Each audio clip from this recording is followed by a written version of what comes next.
If you've gone through a number of records on Jewish Gen, Gesher Galicia, Litvak or JRI Poland, you may notice that some of the vital records contain house numbers. Now, this doesn't mean that every single record you're going to come across contains house numbers, and in fact, just because a transcription on one of these sites doesn't list the house number on the transcription doesn't mean that it's not on the record. So what we're going to be talking about today is utilizing these house numbers, as well as on some of the censuses on both the Jewish Gen and Litvak. There are also registration numbers for families. Used in conjunction with a simple tool I've mentioned several times before on this channel, I'm going to show you how you can use these markers in order to better organize your research and make it easier to determine who is related to whom. I'm Yonah Paley, and I believe genealogy is fun. And in today's episode, we're going to be taking a look at some of the things that people don't always look at when going through these records. And I'm talking house numbers and census registration numbers.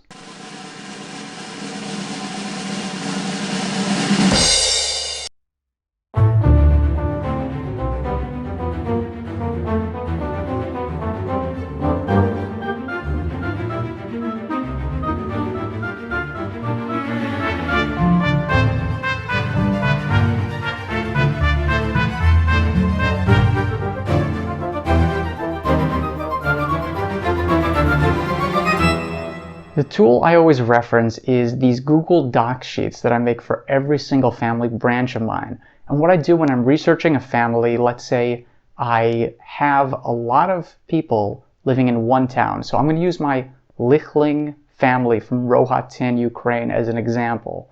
So you have a lot of Lichtlings from Rohatin, Ukraine, and some of them I've been able to trace to my own family tree. But there are also a ton of Lichtlings that I haven't been able to pin specifically how I'm related to them. So what I do is I go through the records and make a Google Docs sheet of every single family grouping. And what this does is it helps it make it easier for me to tell who's related to whom and pick up on naming patterns and things like that. I've actually done a more in-depth video on this, which I'll link in the description below. So anyways, you're going through these records and you're grouping them together, but you've found some people who you're not really sure if they're the people that you think they are. And a really, really common reason for this has to do with marriage registrations in Eastern Europe. So people who were married in a religious Jewish ceremony oftentimes will not have been officially considered married because they didn't officially get married in the locality. So any children that are born are technically considered illegitimate.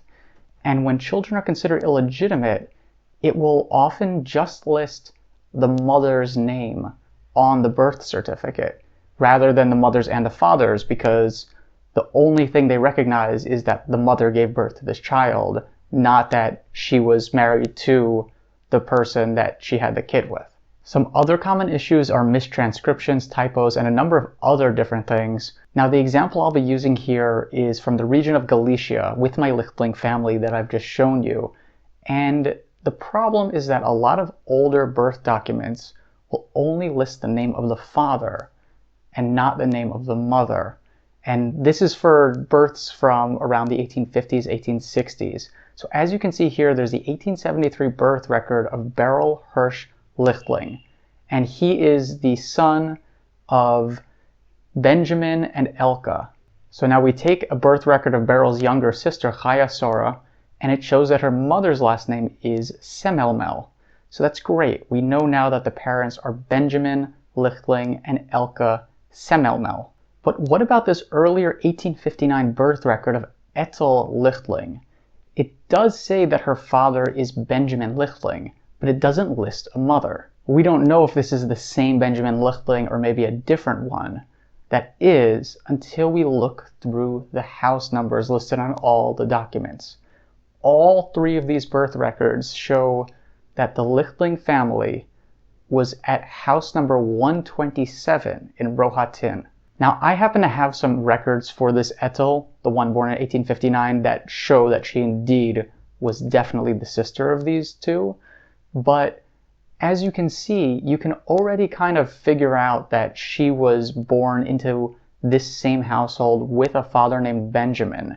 So while this isn't always 100% going to tell you who is the father of whom, it is a really, really good indicator. You always want to still do a in-depth critical analysis for the simple reason that, you know, cousins can still live in the same household, and due to naming patterns, sometimes you might have, you know, two Benjamins who are cousins but, you know, name kids a similar thing. So you always want to double check. But this is still an extremely powerful tool to use, especially when you have multiple converging hypotheses happening all at once. In this case, I actually ended up using that house number of 127 to learn that Benjamin had another brother, Marcus, living at the same house. And Marcus named a couple of kids the same thing as Benjamin did, very specific names. So this was a very clear indicator that they were siblings. And without knowing that they lived at the same house, it would have been a little bit iffy, but this kind of helped me put it over the edge and put me in the right direction in terms of figuring out how these two people were related to each other. I'm going to give you one more example, this time by using census registration numbers. And note, it doesn't have to be censuses. This can also be tax documents or any sort of record where there is a pattern in terms of what number a person is registered under. So it can be the page number of the document, it can be the census registration number, and that's what I'm going to show you right now. So I'm going to give you a little bit of a teaser spoiler for the next episode that I'm going to be doing on a branch of my own family, which is my Aronofsky branch. And they were from Vilejampol, Lithuania, which is now an eldorate in the city of Kaunas. Now, all I'll say is I got stuck at one point at my ancestor Boruch Aronofsky. There's only one record that shows him actually living in a household on a census. It's the 1874 census in the city of Vilejampol.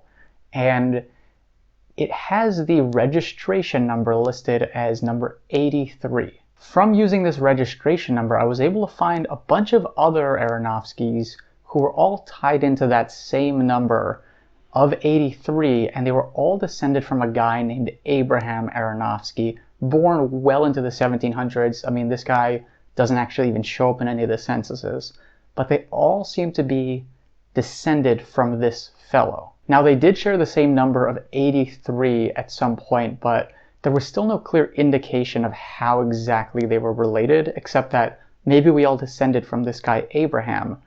But I wanted to take it a little bit further, so then I looked at some tax records from 1860.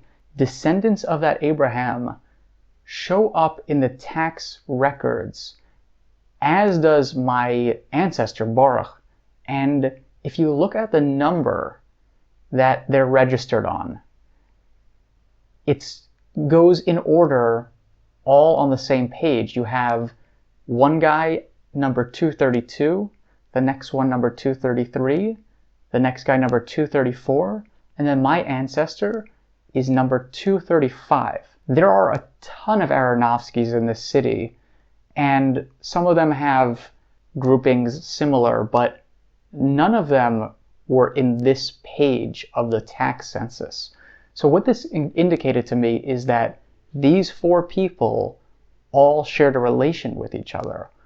That, combined with the fact that they also shared a census number in the 1870s and some of the earlier censuses, is a really, really good indication that this is the branch that I need to be looking for. And what this does is it really simplifies things for me, because we're talking thousands upon thousands of records from Vilejampol for people with the last name Aronofsky.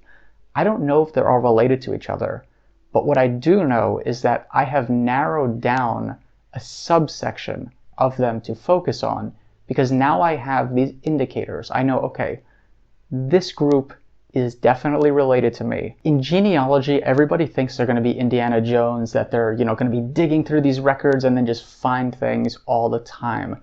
And the truth of the matter is, that is not the case. At some point, you're going to hit a plateau, and what you need in order to get that next step further is to set your ducks in a row and essentially figure out what your target of research needs to be. So let's say you're stuck on an ancestor and you've gone through all of the names, you've gone through all the naming patterns. There are still things that you can do to build connections. Those include numbers that the people are registered under, including house numbers, census numbers, things like this. And the more of these that you group together, the more well prepared you're going to be that when, a new set of records is released, you're going to be like, that's the same house number that my ancestor was living in, or that's the same census number that my ancestor was registered under. So this is another very powerful tool in our genealogical toolbox that can help solve mysteries. And that wraps up our episode. If you liked it, please be sure to give it a thumbs up and subscribe to the YouTube channel. As always, I'm looking forward to bringing you more videos as well as tips and tricks that you can use in your own genealogy research. So thank you so much for watching, subscribe, and we'll see you next time.